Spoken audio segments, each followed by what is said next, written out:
So there's a lot of things on your plate this week, a lot of things coming at you this week. But you know what? You've got this, Virgo. Welcome to Cards and Constellations with Bonnie Morris and Don Rumor Rivera from Sonoran Mystic Tarot. Here, we blend astrology and tarot to guide you through the twists and turns for the week ahead. Don't forget to hit subscribe and share. Let's dive into your cosmic journey together.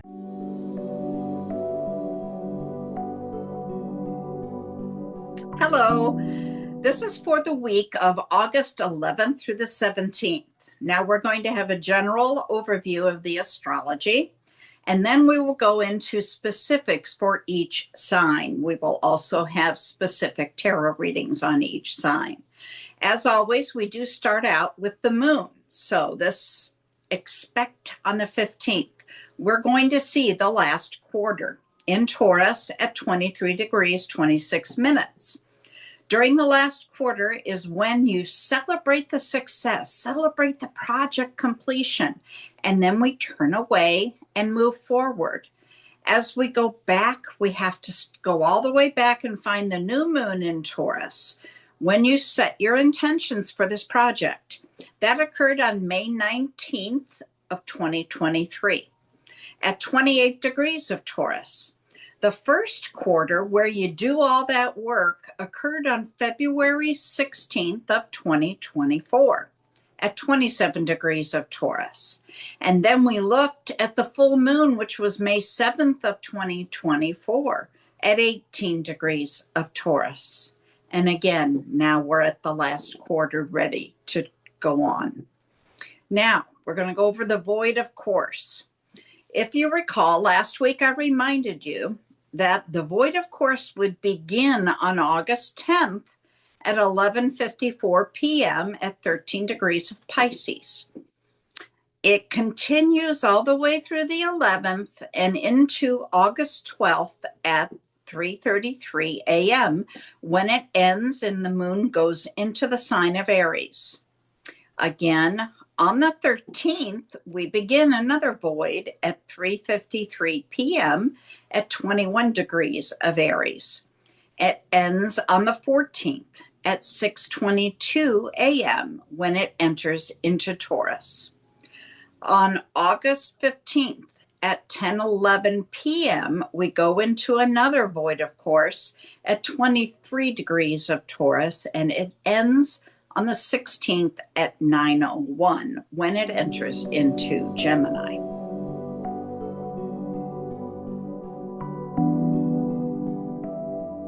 Okay, Virgo, energy this week doesn't change a whole lot. We still have those two kites leading us, one towards Saturn and Mars, tailing behind, leaving still that opportunity to compromise. Find that. It'll reduce the tension. We also have the other one headed towards Mercury with Pluto on the tail. Again, changing communications. That would be helpful. Jupiter remains in conjunction with Venus, so an extra big romance, and it's squaring the moon. Oh, let's add your feelings in there. You need to take some action there. What decisions need to be made? We also have the moon squaring Pluto and Mercury again. Opportunity for action and decision between your changing feelings and the way you communicate them. Towards the end of the week, the sun will come into a square with the moon. Your feelings and your core identity. Something needs to change there. The moon in conjunction with Uranus. So that into that square between the moon and the sun, we have a surprise from Uranus as we breathe that collective sigh of relief because Mercury finally stationed direct on Monday. So the fog is going to start to lift.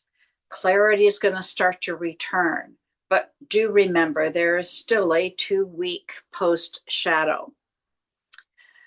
Let's see here. Mercury's back on track. It's time to streamline those tasks, update your schedules, re-engage the projects. Mars moved into Libra last week. That energizes your money sector.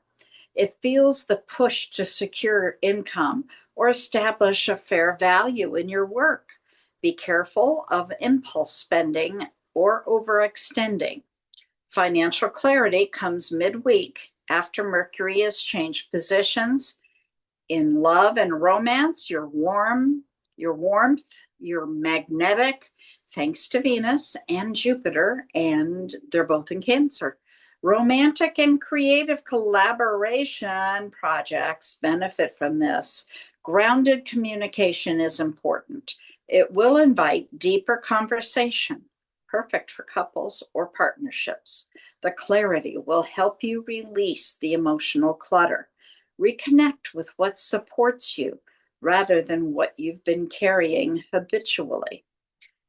Take notice of your internal patterns and your shadow beliefs. They may be revealed by Mercury's shift. This is an ideal week for journaling or for one of emotional healing. Release what no longer serves you. Build clarity through calm structure. Dawn, what are you showing for Virgo?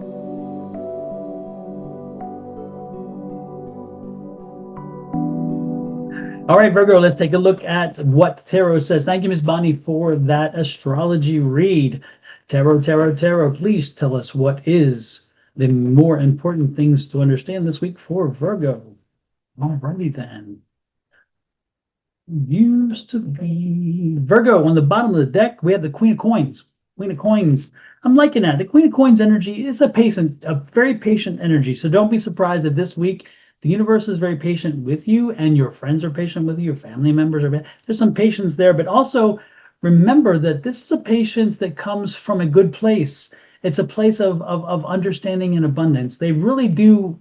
This is a week where the universe is patient with you to excel, for you to move forward, with you to expand. And so know that the universe is going to be there holding your hand, and for lack of a better phrase, but it's going to be supportive of you. So appreciate the fact that this week you're not going to have a lot of energy against you. It's like the energy is going to, it's like the wind, instead of at your front pushing you back, it's more of a wind at your back pushing you forward. So embrace that. Now, your energy this week is going to be a very heavy energy. I have an 8 of Wands here. So there's a lot of things on your plate this week, a lot of things coming at you this week, but you know what? You've got this, Virgo. So don't feel like you're overwhelmed. When I see this eight of Wands energy, it comes to my mind about the time management and about understanding time management and utilizing time management. This is a week where, again, a lot of things are coming at you, but if you manage them successfully, you'll get through them one at a time. First and foremost, make a list and make them one at a time. Put the highest priority first, and urgency, the highest priority, the most important, put them at first, and then go down the list. And then one after the other after the other. So let's make that a priority. The next thing we have here is the Hermit card. The Hermit card is saying this is a lot of work that needs to be done, but as you get the work done, you're going to be moving slowly and quickly to the things that are core and most important to you, the things that really do help you return to your path. This also could be a notice saying, hey, let's make sure we're getting back to our path. Make sure we're doing what we know we need to do. And then the Sun card is there. So the Sun card is saying, hey, as you move back to your path and as you get these things done, you're going to be getting into a happier time, a time where you're feeling more relief and so forth. These probably are things that were part of last week that you're bringing back, that are carrying into this week. But again, you're going to resolve them one at a time. Do not try to do 10 million things at one time. This is a recipe for disaster. Again, make a priority, set a time management, and then just move through them one at a time. And as you do, again, you're going to get that feeling of life and lightness and energy. And again, the accomplishment brings you that feeling of, yes, I've done something. Yes, I moved through it. And as you do, the Page of Wands comes out. So the Page of Wands comes out is again, that confirmation that, yes, you made this happen. Yes, you did this. Yes, you did this. And as that happens, it's interesting because I don't feel like a backflooding of new stuff coming in. I just feel like, again, there's an abundance of things that came with you. So the good part is, as you get things accomplished, you're not going to have a lot of stuff coming back to backfill the others. And so keep moving forward, keep celebrating those little hurdles as you do. Don't worry about what everybody else is doing. That's not your business this week. More importantly, do what you need to do this week. And that's the 10 of Wands. This week will close on a high note, on a week of production, on a week of you feeling much better about yourself, knowing that you can get stuff done when you do it. And when the week ends, that 10 of Wands ends, which tells you you have had a very good week. And that week is also, again, supported by your energies of your environment. So this is just a week of work. I mean, just a steady week of work and progress. I don't see a lot of energies coming in that are going to be disruptive. I don't see a lot of energies that's going to take you to a high or a low. This is more about just being productive and moving forward through the week, getting you to whatever is coming next week. Now, when this energy, usually when you have a 10 like that, that tells you the ending of this energy week is also the energy cycle. And don't be surprised if something new and fresh is in front of you next week. And when it is, it may be taking you to a much more happy or confident place. But we will know that when we look at next week's tarot cards, along with next week's astrology chart. So y'all need to find your way back here next week so we can compare notes.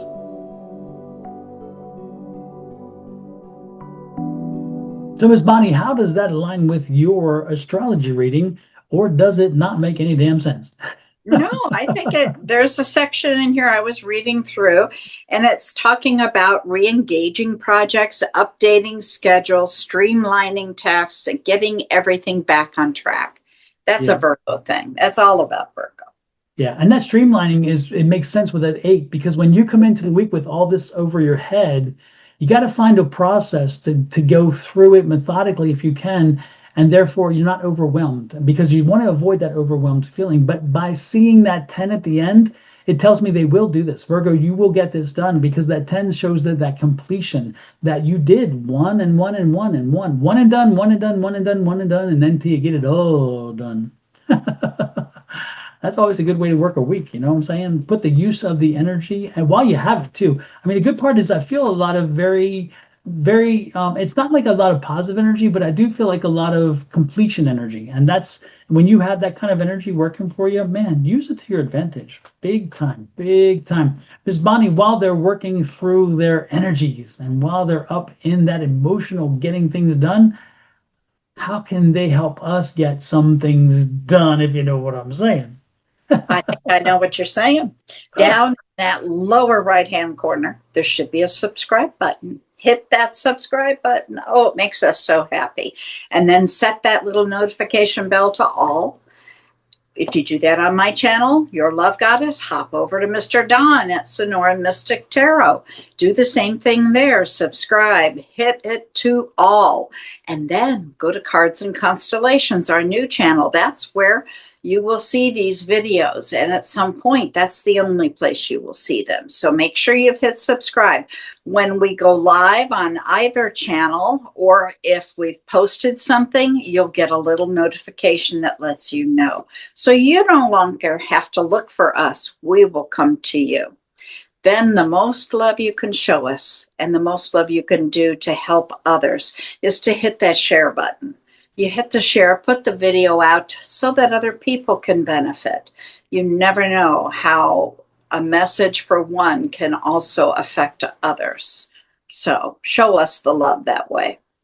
Amen. Amen. And with that said, again, folks, just one event at a time, one thing at a time, as we live our life, one day at a time. And you're going to see how you'll get through this week. You will do just fine, because Virgo, that's what you do. Love, light, and blessings from Ms. Bonnie and her family, me and my family, to you and yours. Send us a message. Let us know how this resonates, and we'll talk to you next week. And believe me when I say we respond to every message. If you send us a message, we will send you a response. I promise you. That's what we do. And that's part of our love and light. Have a great one. Bye-bye.